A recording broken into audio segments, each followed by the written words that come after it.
이 영화를 볼까 본척할까 여러분의 영화를 해부해드립니다. 안녕하세요. 영상 해부학입니다. 예, 안녕하세요. 안녕하세요. 오늘은 새로운 목소리가 들리실 텐데요. 네. 저희가 오늘 게스트를 초대해봤어요. 와 게스트 하우스인가요? 네? 죄송합니다. 아, 네? 게스트 하우스. 죄송해요. 뭔 소리지? 게스트 초대했으니까 게스트 하우스. 게스트하우스 오늘 네, 한 죄송합니다. 분밖에 없지만 네. 오늘 모신 게스트는 네. 자기소개요? 네, 자기소개. 네, 안녕하세요. 저는 지금 배우와 이제 아이들을 가르치는 일을 하고 있는 아이들과 이제 저를 보는 사람들에게 꿈과 희망을 주고 싶은 네 로또입니다. 예, 네. 반갑습니다. 방송을 모르겠다 준비한 건데 네 감사합니다. 아, 네. 아, 네. 결국 맞지 않는 한 번도 나와 만날 수 없는 언제 만날 수 있는지 모르겠는 그런 로또님을 네. 한번 저희가 모셔봤는데 오늘 로또님이랑 굉장히 어울리는 영화를 로또님이 추천을 했어요. 바로 네. 인사이드 르윈이라는 네 그쵸. 영화를 추천을 했는데 어떤 이유로 이 영화를 추천했는지 궁금하네요. 네. 제가 원래 맨 처음에는 이 감독이 코엔 형제잖아요. 음. 근데 이 감독의 영화 노인을 위한 나라는 없다를 되게 감명 깊게 봤어요. 새벽에 봤는데 이게 공포 영화가 아닌데도 너무 무섭더라고요. 새벽에 절대 없을 네, 거예요. 그래갖고 와 미쳤다 이러고 있는데 이제 같이 영화 하는 이제 동생들이 형 그 감독 영화 중에 최근에 나온 뭐 인사이드 루인이라는 영화가 있어 한번 봐봐요. 그래서 찾아봤는데 와 이거는 이제 이 영화에 나오는 루인이라는 캐릭터와 이제 배우라는 그 제가 하고 있는 일에서의 어떤 접점들이나 공감되는 부분들이 되게 많더라고요. 그래서 굉장히 많이 보고 뭔가 그 각자만의 그 계절에 대한 영화가 있잖아요. 저에게 있어서 이 겨울의 영화는 뭐냐 하면 인사이드 루인입니다. 이제 봄인데. 날리는데. 그래서 마지막 이제 매듭 지으려고 겨울을 보내줘야죠. 바로 지난주만 해도 저희가 벚꽃 얘기를 하면서 오프닝을 했거든요. 그래서 폈고요. 오는 길에 많이 폈더라고요. 이상기온으로. 이상기온 같은 초이스네요. 그렇죠. 네. 저희가 오늘 로또님을 네. 이름이 굉장히 낯선데 로또님을 모시게 된 예. 경로라고 해야 되나? 뭐 특별히 있는 건 아닌데 그래도 저희는 항상 영화를 뭐 영화에 대한 글을 쓰고 얘기를 하고 아무튼 영화를 소재로 무언가를 하는 사람들이기 때문에 또 연기자로서 이 영화를 어떻게 볼지 그런 콜라보레이션이 굉장히 네. 기대가 됩니다. 저만 기대되는 거 아니죠? 혹시 두 분은 로또님 네.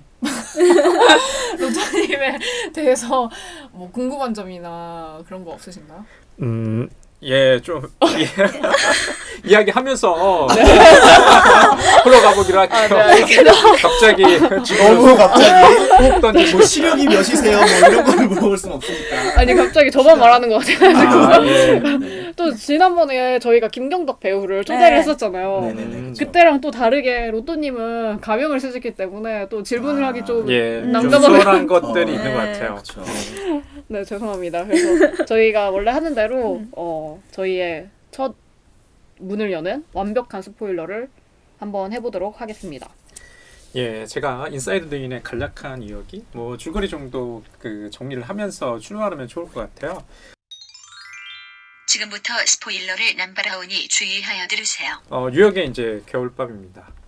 지금 노뚜님께서 말씀하셨던 것처럼 이 영화가 개봉이 또 겨울에 했던 것 같아요. 저도 그 극장 가서 본 기억들이 나는 것 같거든요. 혼자서. 아마 자정 정도에 갔던 기억이 나는데 리액션이 이 영화 속의 주인공 레이는요, 뭐 가수죠. 뭐 그 포크송 가수인데 코트도 제대로 하나 없고 기타 하나 달랑 메고서 매일 밤 지인들의 집을 갔다가 전진하는 그 처지입니다.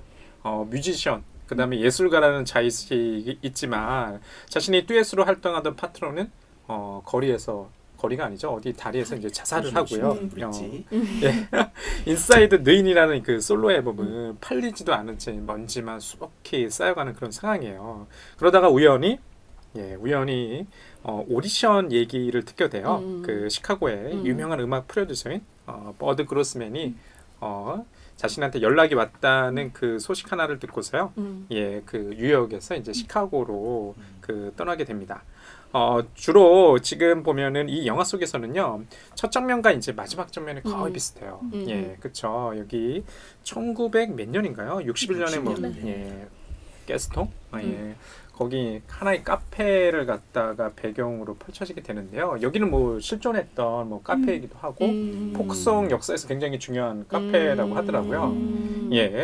그런데 이 뉴욕에서 시카고로 이제 떠나는 그 여정 중에 과연 느인이 어떤 결과물을 가져왔을까? 느인의 어떤 살만큼이나 굉장히 구질구질해요. 왠지 너무 리액션이 좋으니까 그 여정 속에 가는데 사실 이 이야기의 서사는 굉장히 단순하죠. 정말 무일푼의 구질구질한 삶을 살고 있는 예술가인 느인이 그 일주일 동안 뉴욕에서 시카고로 갔다 오는 그 여정, 그 사이에 뭐 어떤 일이 벌어졌을까? 이게 이제 중요한 이제 서사이긴 한데요. 아마 이야기를 갖다가 이제 풀어가면서 뭐 한번 얘기를 해봤으면 좋겠습니다. 제가 게스트 요청을 로또님한테 신청했을 때 로또님이 어떤 영화를 뭐 하고 싶은 영화 아무거나 가져와라 그래가지고 조금 시간이 흐르는 이 영화를 다시 말을 하셨거든요. 근데 저는 이 영화를 저도 개봉 당시에 봤었는데 그때는 그렇게 인상 깊지 않았거든요. 근데 다시 이번에 방송을 준비를 하면서 다시 보는데 되게 로또님하고 어울리는 영화라는 생각이 들더라고요. 보시면 이제 겨울에도 잠바 안 입고 가난한 예술가. 후드 집업 하나 입고 다니는구나. 되게 그리고 뭔가 예술하는 사람으로서 되게 고민할 법한 것들이 정말 많이 세세하게 들어있는 것 같아가지고 얼마나 로또님이 그동안 힘들었는지를 간접 체험을 할 수 있었던 영화였던 것 같아서 되게 어울리는 영화라는 생각을 많이 했던 것 같아요. 저도 되게 이 영화를 힘들 때 되게 많이 봤었거든요. 근데 이제 최근에 올해 들어서 뭔가 좀 일들이 풀리기 시작한다라는 느낌을 저 스스로 갖고 있었는데 그러면서 또 이 영화를 다시 보니까 예전에는 그 영화 봤을 때 영화를 다 보고 나서의 느낌은 진짜 그래도 나는 간다 막 뭔가 이런 생각이고 르윈이 이렇게 이상한 캐릭터인 줄 몰랐어요. 다시 보니까 되게 이상한 캐릭터고 되게 남루하고 사람들이 이렇게 쳐다볼 만한 캐릭터더라고요. 지금 내가 다시 보니까. 이번 이 영화가 끝나고 나서 제가 드는 느낌은 얘도 조금 잘 되겠다. 저와 이제 이입을 시키는 거죠. 기대가 되는 거죠. 르윈의 이제 실제로 그 여기 나오는 주인공도 스타워즈 라스트 제다이부터 주연을 하고 있잖아요. 맞아. 되게 승승장구하고 있는. 그쵸. 저도 이 영화를 처음 봤을 때는 별로 공감이 안 됐어요. 저는 이 영화가 2013년에 개봉했으니까 제가 한 24살 때 이 영화를 봤는데 별로 그런 고민을 많이 안 했나 봐요. 앞으로 인생을 어떻게 살지, 내가 이 영화라는 직업 선택해야 될지 말지 이런 고민 안 했나 봐. 근데 지금 다시 보니까 오히려 그때는 아무 생각 없었는데 지금 보니까 좀 나이가 들고 이러니까 되게 공감이 많이 들더라고요. 그래서 두 분은 어떻게, 그러니까 세미님과 여름님은 어떻게 이 영화의 처음과 첫인상과 지금이 어떤지 궁금하네요. 저 같은 경우는 우선 코엔 형제의 영화잖아요. 근데 아까도 말씀하셨지만 노인을 위한 나는 없다는 배경음악이 하나도 없는 걸로 유명하잖아요. 근데 코엔 형제가 음악 영화를 한다고 되게 이상했거든요. 그래서 우선 첫인상 그랬고, 그리고 코엔 형제 최근 작품 중에 헬 시저라는 작품이 있어요. 되게 뮤지컬 같잖아요. 오히려 그래서 코엔 형제의 뭔가 변화하는 성장기를 보는 느낌이어가지고 오랜만에 그 중간에 껴있는 인사이드 르인을 보니까 되게 새로운 느낌이 우선 들었고요.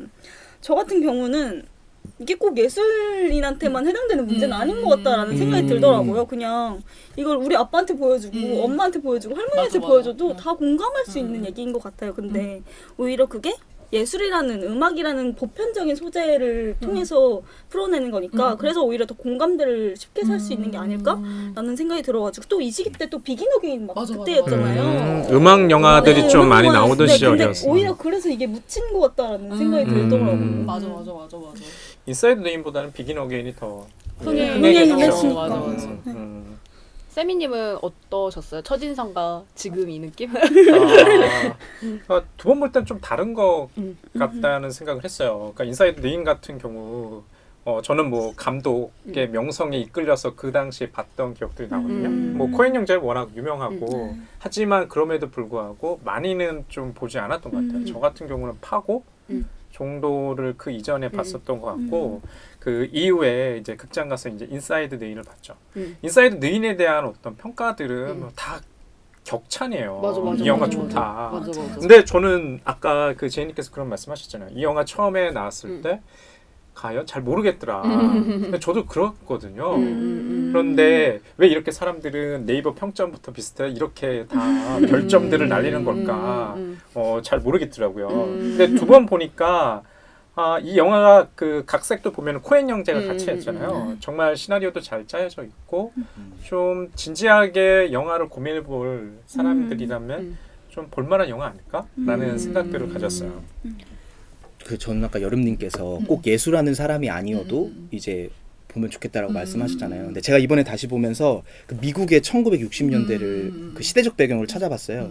근데 지금 우리나라랑 되게 비슷한 부분이 많더라고요. 경제 위기가 있었고 그걸 이제 시선을 바깥으로 돌리려고 전쟁을 일으켰고 그래서 베트남 전쟁으로 막 계속 그리고 반전 운동 그리고 이때 페미니즘이 미국에서 시작됐고 흑인 인권 운동이 시작됐고 어떤 반문화 운동들이 시작됐고 그런 부분이 되게 지금 우리나라 상황과 많이 겹치는 부분이 있더라고요.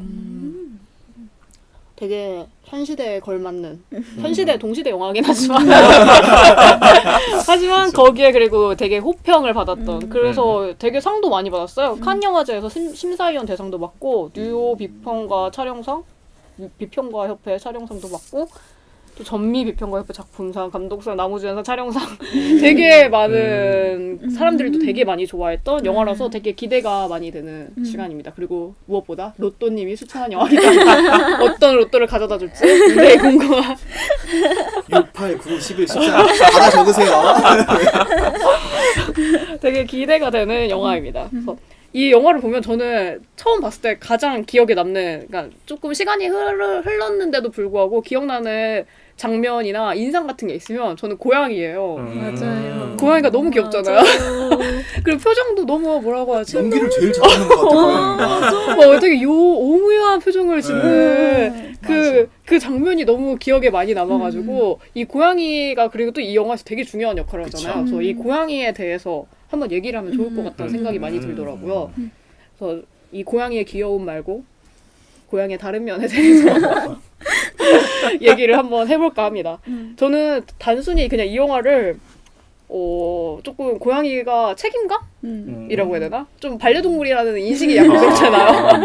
내가 가져야 되는 짊어져야 되는 어떤 책임감을 상징하는 거라고 생각을 했는데 아까 방송하기 전에 저희가 같이 그냥 하기 전에 어떤 얘기를 할지 정리를 하는데 다들 의견이 다 다르더라고요. 그래서 한 분 한 분씩 얘기를 하면 재밌을 것 같다는 생각이 드네요. 네.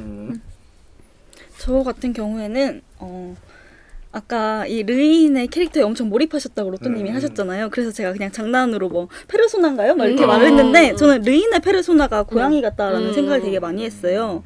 이 르인과 또 그 과거에 동료였던 자살한 마이크의 그 곡 이름이 날개 이름 뭐였죠? 날개 잃은 전설? 몰라? 네, 맞아요. 날개에 관련된 그거였거든요. 그래서 If I 저는 had wings, 네네네 이 노래. 르인이다, 청취자 여러분. 네. 저작권은 걸릴까 봐. 아니. 일부러 음을 좀 떨어뜨렸어요. 그래서 저는 르인이 마이크를 잃은 것 자체가 날개를 잃었다라는 생각이 들더라고요. 그래서 되게 이제 진짜 두 발로 이렇게 땅을 딛고 살아야 되는데 어쨌든 고양이를 또 얻었다가 또 잃어버렸다가 또 다시 찾는 과정이 있긴 하지만 저는 되게 중요한 장면이 시카고를 가는 장면에서 고양이를 약간 로드킬 하듯이 치잖아요. 근데 고양이가 발을 갑자기 막 절뚝거리면서 가거든요. 근데 시카고에 갔어도 성공을 기대했지만 실패하잖아요. 그래서 저는 그 두 발 딛고 살아가다가 다리를 절뚝거리는 것 자체가 르인의 미래를 보여주는 듯한 느낌이어서 둘의 페르소나? 거울 이미지처럼 보였던 것 같아요. 예, 참 저는 이제 이 고양이 이름이 율리시스잖아요. 이제 율리시스라는 이름도 굉장히 상징적인 것 같고 의미가 있는 것 같아요. 근데 제가 이 영화를 한 2번 정도 보니까 이 영화 처음에 볼 때 굉장히 따분했던 기억이 나거든요.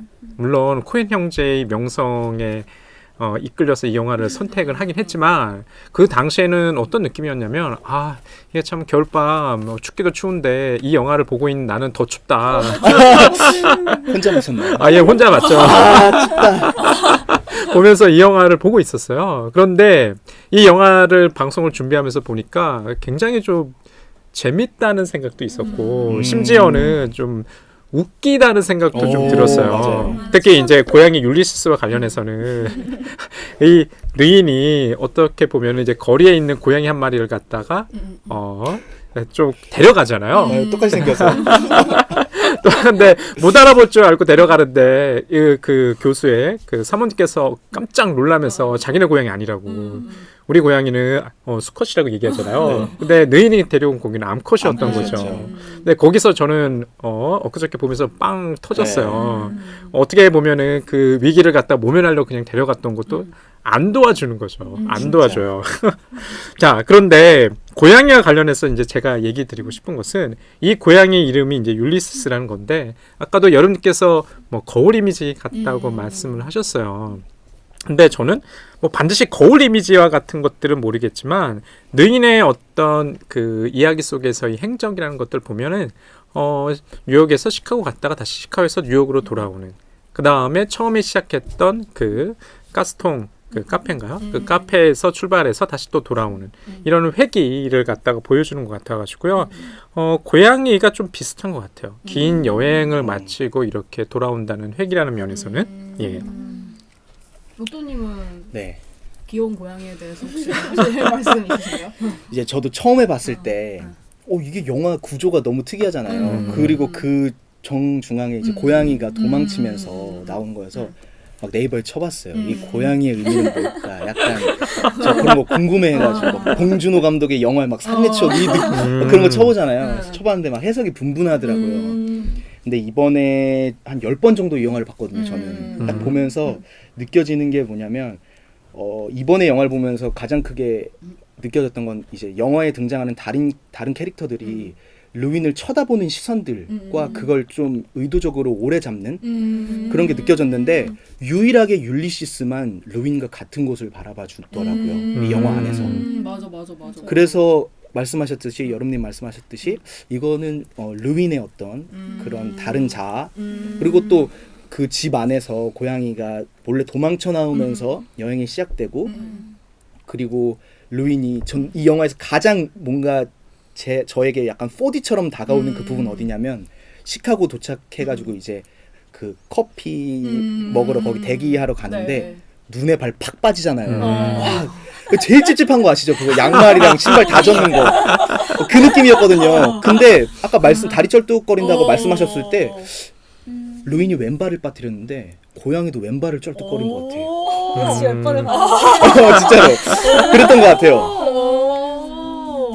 거기 뭔가 그리고 그 딱 그 발이 빠지기 직전에 그 차 안에다가 고양이를 두고 가기 전에 고양이랑 아이 컨택을 꽤 오래 한 다음에 결심을 하고 문을 닫잖아요. 그리고 마치 벌을 받듯이 발이 빠져요. 그리고 나서 거기서 오디션을 실패하고 나서 되게 상처받잖아요. 여태까지 어떻게든 꼿꼿이 서 있었는데 그리고 나서 돌아와서 이제 선원을 선택하는 그 과정에서 이제 돌아오는 과정에서 고양이는 자기를 친 거 아닐까 거기서 상처를 받고 돌아오면서 그런 생각이 들더라고요. 그리고 아까 말씀하셨듯이 그 이제 암컷 스컷이 바뀐 그 부분에서는 또 그 차를 타고 시카고를 가는 그 장면에서는 그 뒤에 이제 해롤드 터너인가 그 엄청 큰 그 배역 그 할아버지가 앉아 있는데 막 툭툭 치면서 루인한테 그 고양이는 네 거식인가 이러잖아요. 그것도 전 너무 웃기더라고요. 암컷 고양인데 그러니까 루인 표정이 되게 묘해요. 거기서도 약간 이런 표정 그런 게 보이더라고요. 그래서 저도 고양이는 뭔가 루인의 또 다른 자아가 아닐까 상징적으로 보여주는. 근데 비슷하게 약간 맥락에 이어지는 것 중에 하나가 이 영화에서 유일하게 나오는 장면? 유일하진 않지만 뭔가 다른 영화에서는 좀 볼 수 없는 장면 중에 하나가 그 고양이의 시점샷이 있다는 거. 저는 동물을 되게 좋아해서 영화에 동물이 나오면 굉장히 유심하게 보거든요.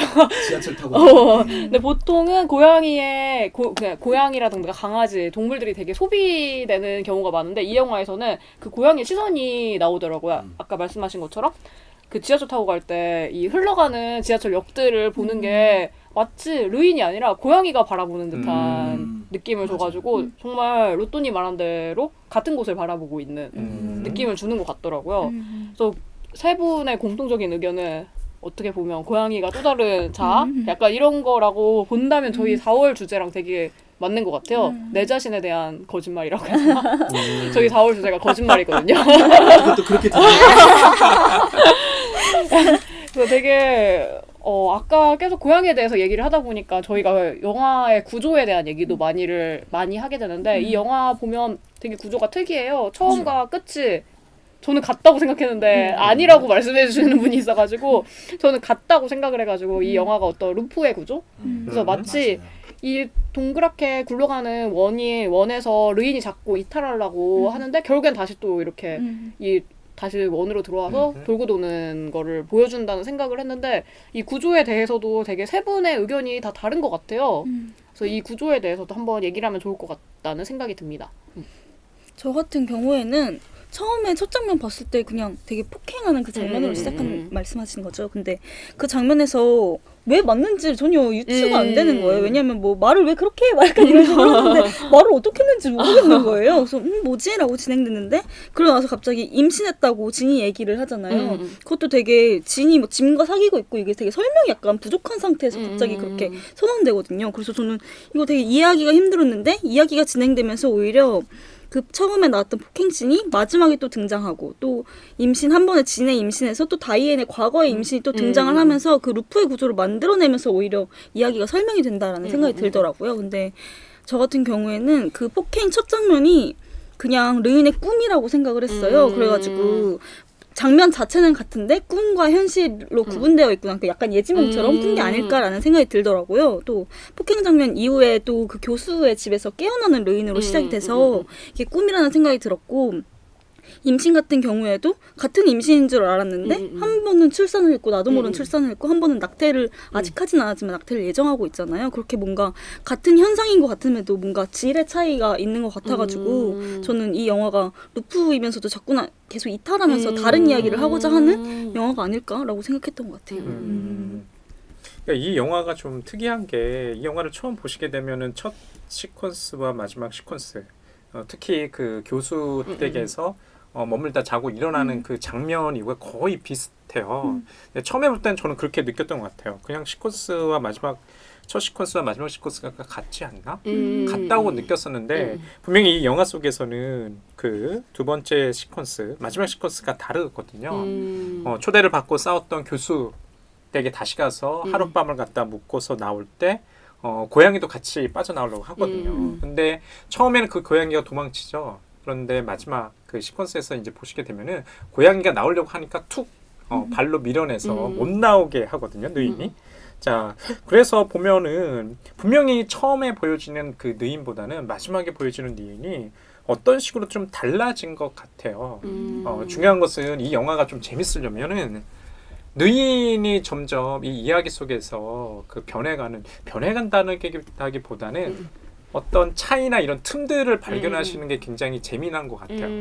특히 이 영화 속에서도 고양이를 보면 그래서 가장 활력이 넘치는 인물, 캐릭터라고 하면 좀 고양이인 것 같아요. 고양이만 그 자유롭게 거리를 갖다가 이렇게 이동하는 것 같고 그런 면에서 이 영화에 어떤 뭐 운율이나 리듬을 주는 것 같기 때문에 저는 굉장히 이 영화가 지금 보면은 자주 볼수록 재미난 것 같아요. 아까 노또님 10번이나 보셨다고.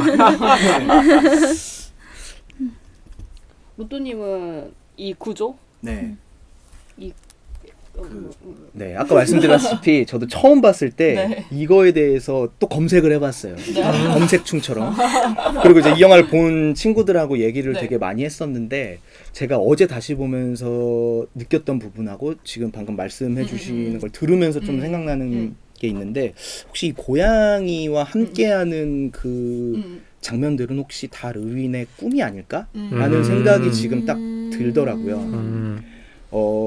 왜냐면은 그 구조의 특성상 이 처음 일어났던 것과 마지막이 반복되는데 그래서 저도 보면서 그 사이의 일들이 되게 일주일 안에 일어나는 일이라고 생각이 드는데 중간중간에 대사 중에 그거를 깨주는 대사들이 있더라고요. 어제 봤어요, 저도 그거를. 뭐 의사에게 의사가 르윈에게 그 이제 다이앤이라는 옛 여자친구 그 낙태하려고 했는데 안에서 수술비를 돌려주려고 했는데 한 달 동안이나 당신이 거기 그 가스통에 나타나지 않았다라는 말과 그리고 진이 이제 그 가스통 주인과 어떻게 이런 거래를 통해서 루인을 이제 섭외를 시켜줬잖아요.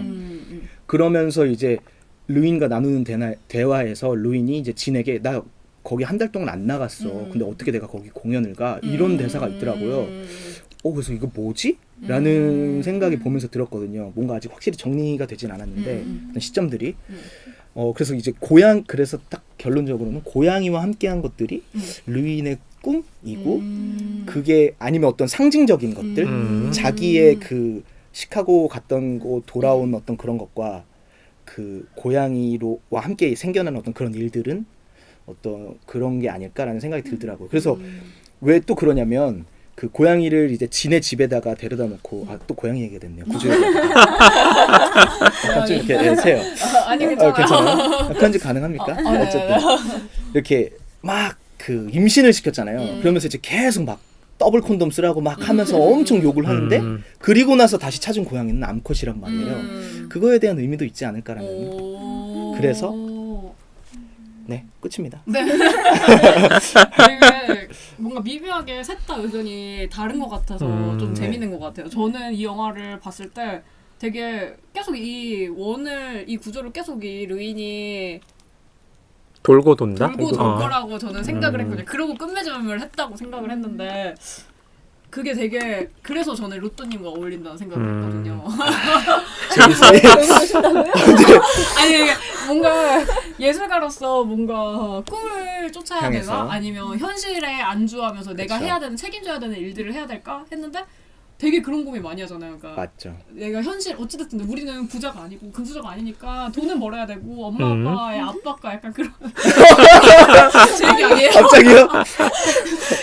그런 거를 이겨내고 아무튼 그런 사회에 있는 사람들의 시선도 그렇고 맞아요. 그런 걸 생각하면 내가 해야 될 일이 있는데 내가 언제까지 이렇게 내가 하고 싶은 것만 해야 되지? 라는 질문을 던지는 그런 위기에 어떻게 보면 내가 사랑하는 예술에 대한 건택이라고 해야 되나요? 그런 게 찾아올 때 그런 고민을 되게 많이 하잖아요. 근데 또 그러면 또 다른데 일탈도 많이 해요. 다른 일도 한번 해보고 뭐 이것저것 돈도 번다고 하는데 결국엔 또 다시 제자리로 돌아와. 맞죠.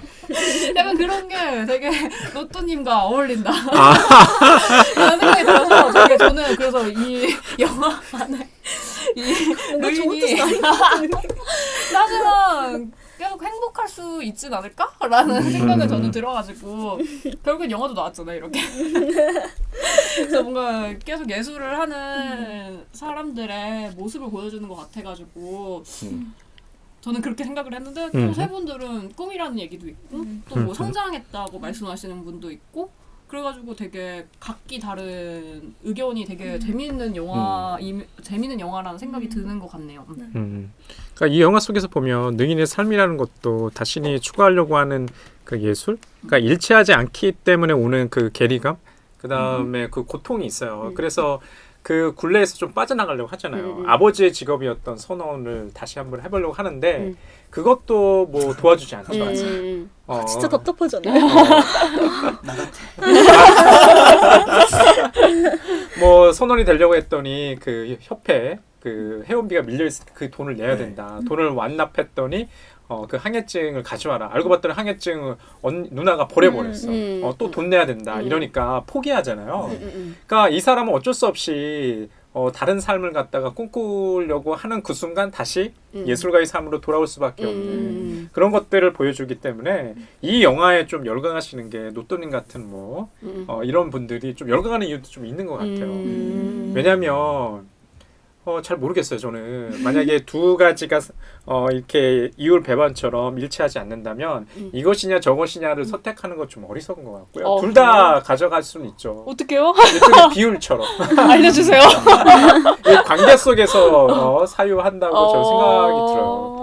가령 아까도 우리 제이님께서 어떤 돈 벌어라 아버지 어머니께서 이렇게 계속 암묵적인 뭐 명시적으로는 말씀 안 하시겠지만 이렇게 요구할 수도 있잖아요. 요청하실 수도 있고 하지만 뭐 돈도 벌면서 어떻게 보면은 그 틈틈이 자신이 가지고 있는 뭐 예술이든 뭐든 간에 그 가치를 저는 실현할 수 있다고 정말로요? 생각하거든요.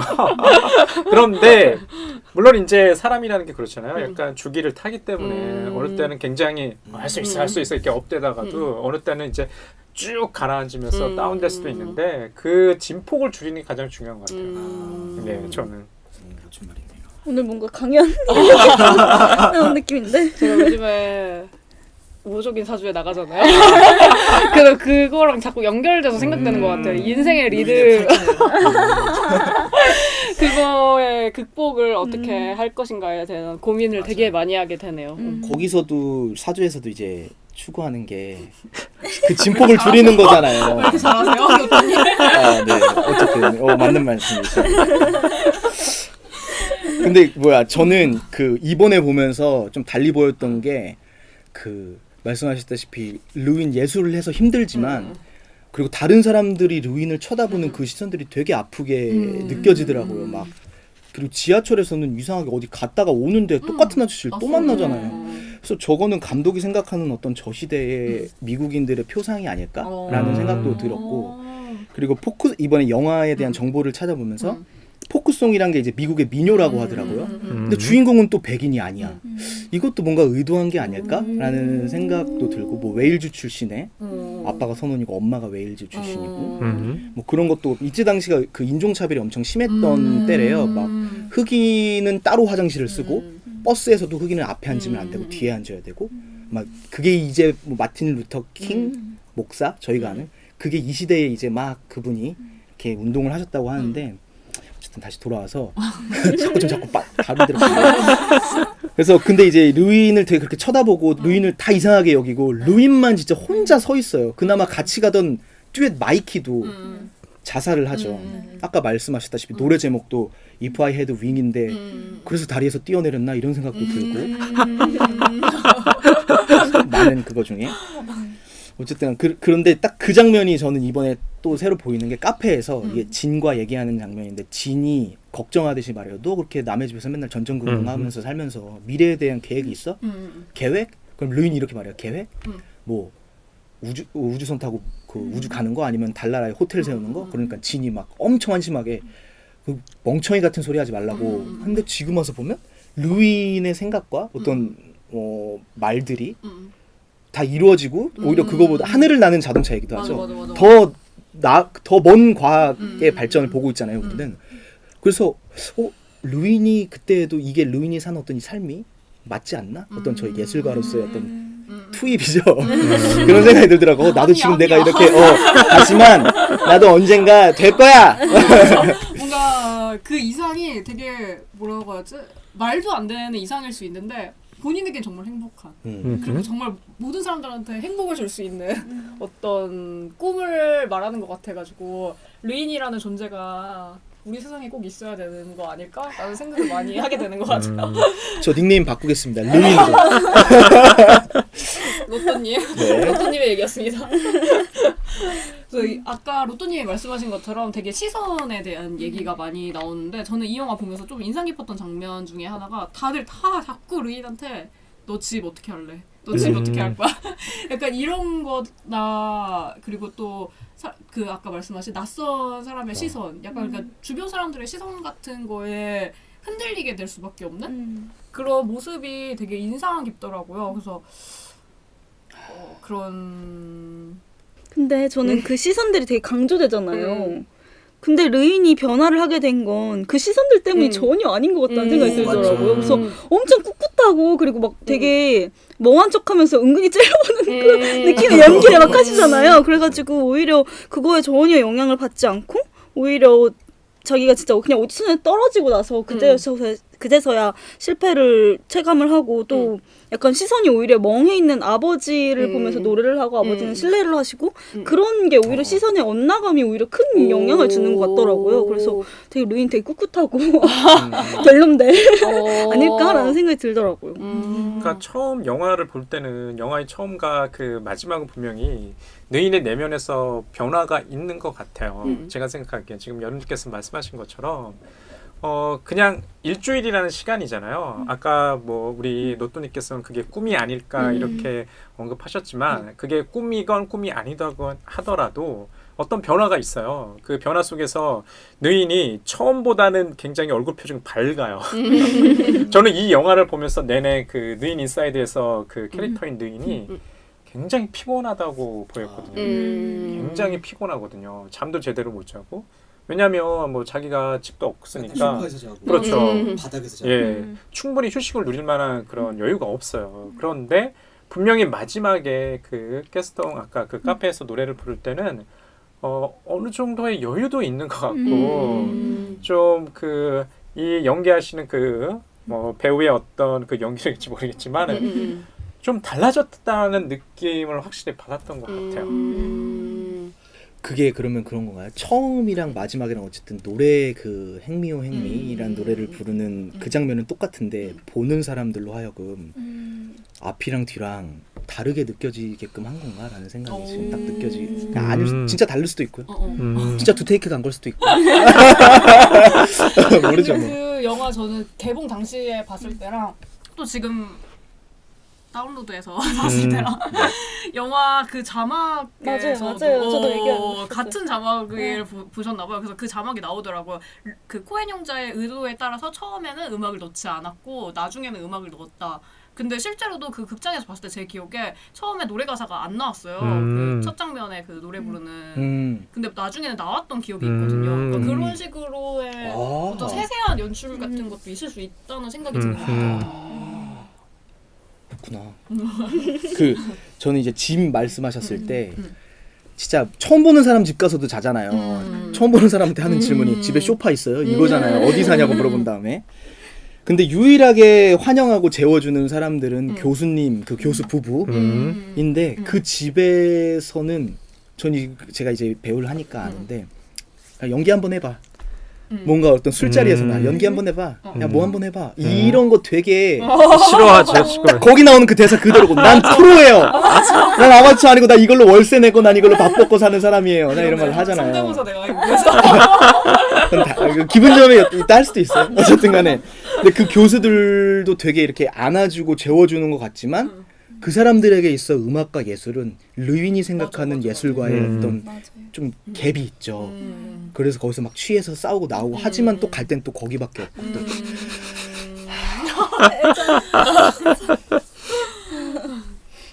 그 교수네 집에 찾아오는 사람들도 되게 뭔가 클래식한 음악 하시는 분들이시잖아요. 맞아요. 그러니까 맞아요. 마치 그 르인이 부르는 그 포커스, 우리로 치면 미녀를 부르는 르인을 약간 좀 하대한다는 느낌이 있는 것 같아요.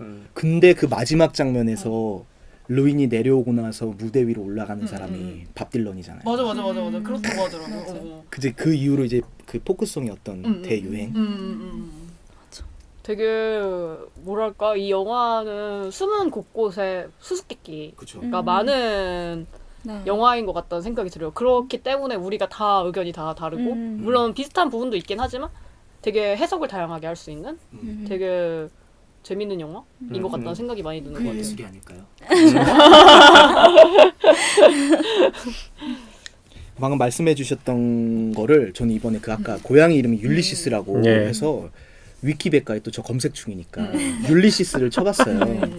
그랬더니 제임스 조이스라는 아일랜드 사람의 그 동명 소설이 있더라고요. 그 오디세우스였나요? 그걸 이제 원작으로 한 근데 이제 이 작가가 이 소설을 쓰면서 이런 말을 했대요. 나는 이 율리시스 속에 너무나 많은 수수께끼와 퀴즈를 감춰두었기 때문에 앞으로 수세기 동안 대학 교수들은 내가 뜻하는 바를 거론하기에 분주할 것이다. 이것이 자신의 불멸을 보장하는 유일한 길이다.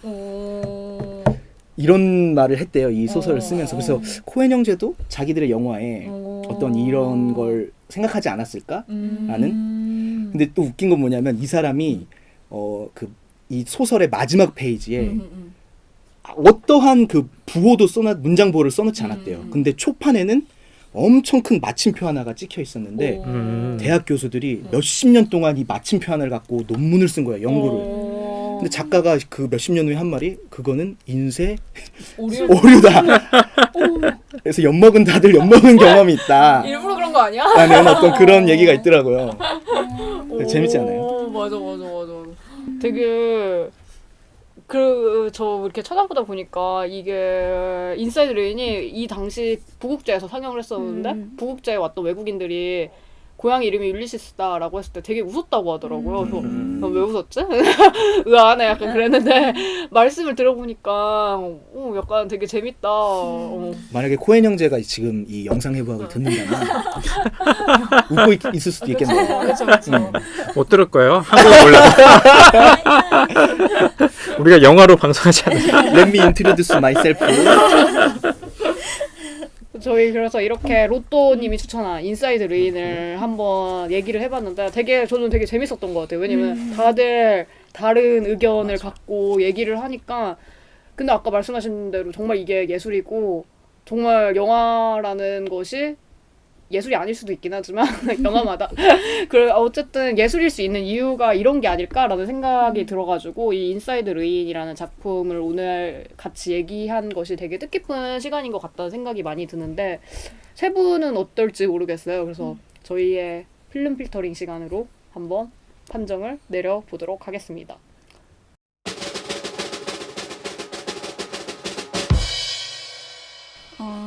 저 같은 경우에는 전 안 봐도 된다고 생각해요. 오히려 반응이 당황스럽나요? 공격당하는 거 아니죠? 저 이 영화 되게 재밌고 말씀하신 것처럼 해석의 여지도 많고 수수께끼도 굉장히 많은 영화이긴 한데요.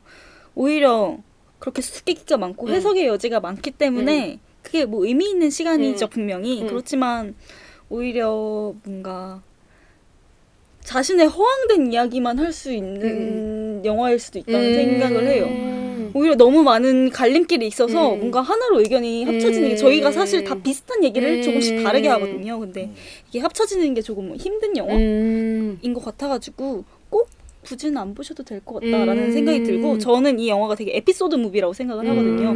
아까도 말씀하셨듯이 서사가 막 엄청 특별한 게 아니라 뭔가 수수께끼들이나 뭔가 조금의 일탈 착각들로 막 이렇게 쌓여진 영화여가지고 오히려 그거에 대해서 세세하게 설명을 듣는 게 오히려 그냥 설명만 들어도 해석의 여지가 있을 법한 영화라는 게 제가 그냥 이 영화 처음에 준비하면서 검색하다가 어떤 분이 인사이드 레인을 샵별로 정리해가지고 에피소드를 다 나열해 주신 거예요. 근데 저는 이 영화를 보고 이번 두 번째 보기 직전에 엄성없이 봤는데 다 기억나는 거예요. 그래서 다시 두 번째 또 영화를 보니까 재미가 없는 거예요. 그래서 뭔가 이 에피소드만을 이해를 해도 충분히 내 경험에 입각해서 뭔가 다른 해석의 여지가 있는 것 같아서 꼭 시각적으로 영상으로 보진 않아도 된다.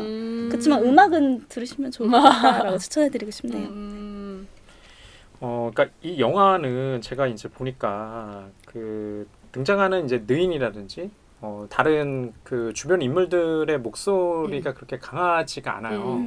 그러니까 그 강하지 않다는 얘기는 뭐냐면 이 이야기가 그렇게 친절하거나 그렇게 그 잘 전달되지는 않거든요. 그러니까 처음 보면 제가 느꼈던 그 지루함 내지는 아까 뭐 제니께서 처음 볼 때 물론 코엔 형제가 굉장히 뭐 유명한 감독이고 아까 프로필에서 언급하셨다시피 칸에서 정말 그 총애하는 감독이잖아요. 그 밖에도 이제 미국에서 이런 비평상을 갖다가 많이 받을 정도로 영화를 잘 만든다는 생각은 들어요. 하지만 이 영화를 처음 보면은 긴가민가 내지는 물음표거든요. 물론 이 방송을 듣고 있는 영상 해부학 그 청취자 여러분들이라고 한다면 영화적 소양도 높고 그렇죠. 그런 분들이라 이제 믿지만 만약에 저는 꼭 영화를 너무 진지하게 봐서도 문제라고 생각하는 편이거든요. 영화가 뭐 킬링 타임으로도 볼 수가 있고 아니면은 어떤 뭐 판타지처럼 볼 수가 있고 저희가 이번 달 주제인 이제 거짓말처럼 그냥 삶에 어떤 예술가 이런 불일치에 고민하신 분들이라면 위로를 받기 위해서 영화를 보시는 분도 있으리라고 생각하는데 그런 면에 있어서 저는 약간 조건부 추천을 드리고 싶어요. 영화를 여러 번 좀 볼만한 여유나 아니면은 그 소소한 어떤 즐거움 차이에서 기쁨을 얻고 싶으신 분들이라면 영화를 좀 보시라 말하고 싶고 영화를 킬링 타임으로 즐겁게 웃고 그냥 이렇게 지나쳐 버린 분들이라면 다른 영화를 보시는 게 어떨까 싶습니다. 로또님은 당연히 추천을 하시겠죠. 저도 이제 세미님과 거의 흡사한 의견인데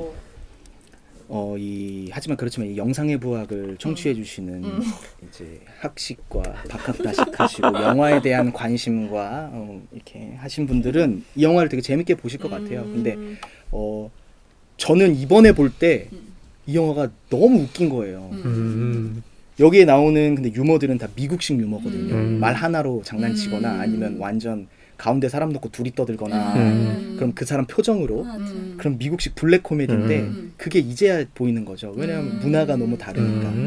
그래서 말씀하셨다시피 여러 번 보시는 분들에게는 볼 때마다 새로운 재미 그리고 저 같은 경우 이 음악을 계속 듣거든요. 여기 인사이드 루인 OST를 음악도 너무 좋고 그리고 왜 책도 그렇잖아요. 보면 볼수록 다른 게 읽히고 다른 부분에서 감동이 오고 다른 게 보이고 그래서 이 영화도 또 여름님 말씀하셨다시피 해석할 게 되게 많아서도 여러 번 보면 좋을 것 같고요. 그리고 영화나 뭐 연극이나 뭐나 우리가 뭐 예술이라는 건 정답을 내리기 위해서 보는 게 아니잖아요. 그냥 목적 자체를 킬링 타임으로 다 두고 그 킬링 타임 안에 나에게 감동을 주는 killing 타임인가 뭐 그렇게 우리가 좀 이제 예술에 대한 인식을 더 발전시킨다면 어떤 영화든 다 보시고요. 갑자기 전도하는 것 같네요. 영화 보십니까? 영화 보십니까? 일요일 오전마다 영화를 볼지어다. 내게 강 같은 영화, 내게 강 같은 영화. 예. 그래서 네. 영화 많이 보세요. 갑자기 그렇습니다. 약간 의견이 갈리긴 했지만 저는 이 영화를 보면서 생각나는 영화가 패터슨이었거든요. 저는 그 영화를 좋게 평가했던 이유가 되게 거기서도 그 패터슨이라는 사람이 시를 쓰잖아요. 예. 그러니까 예술을 하잖아요. 근데 저는 영화라는 것 자체가 되게 계속 상실되는 그런 반복을 가진 매체라고 생각을 하는데 그 패터슨이 계속 그런 행위를 하고 있는 것 자체가 되게 재밌다는 생각이 들었는데 뭔가 그거에 자세한 패터슨의 하루를 더 이렇게 하루는 아니지만 여기서는 그 내용을 조금 더 펼쳐 보이는 영화가 인사이드 레인이라는 생각이 들어서 그런 의미로 되게 영화다운 영화이겠다. 계속 어딘가에 상영되고 있는 어떤 한편의 영화, 어떤 누군가의 영화인 것 같다는 생각이 들어서 저 같은 경우는 되게 재밌게 봤는데 이렇게 의견이 달려가지고 어머 너무 신기하다라는 생각이 드는 시간이었던 것 같습니다. 그래서 오늘 저희 로또님이 이렇게 추천해주신 영화를 가지고 얘기를 해봤는데 어떠셨나요, 로또님? 제가 이제 이 영상의 부학을 들으면서 BTS의 팬이 됐어요. 그 뮤직비디오 해석해 주는 것도 뭐 BTS가 사실 누군지도 잘 몰랐어요. 그냥 주변 사람들이 좋아만 했었는데 이 DNA를 들으니까 오늘 아침에도 DNA를 들으면서 이제 씻고 나왔는데 이상하게 또 이것처럼 여러 번 보면 다른 게 보이고 들리는 게 있는 것처럼 DNA를 거의 하루 1 DNA를 하고 있는데 오늘은 딱 그 부분이 들리는 거예요. 이 모든 건 우연이 아니니까 딱 이 부분이 갑자기 들리는 거예요. 여기 나오기 전에 어쩌면 우리가 만난 것도 그냥 스쳐 지나갈 수 있는 인연이지만 이렇게 사주풀이 해야 되는 거 아닙니까? 모든 게 다 우연이 아닌 것 제가 같아요. 한번 해볼게요. 우호적인 사주에 우리 나가니까. 예. 되게 로또님도 즐거운 시간이었으면 좋겠다는 금방 갔어요. 생각이 드네요. 네. 로또님 다음에 또 나오실 거죠? 아 그럼요. 지금 하고 싶은 말 엄청 많은데 다음에 인사이드 레인 2를 하든 아무튼 다른 영화를 다른 영화 하든 네. 청취자 여러분들도 영화와 뮤직비디오 추천 많이 해주셨으면 좋겠고요. 다음에 또 로또님과의 재회를 기다리며 저희 오늘 영상의 부학은 이렇게 마치도록 하겠습니다. 네, 고맙습니다.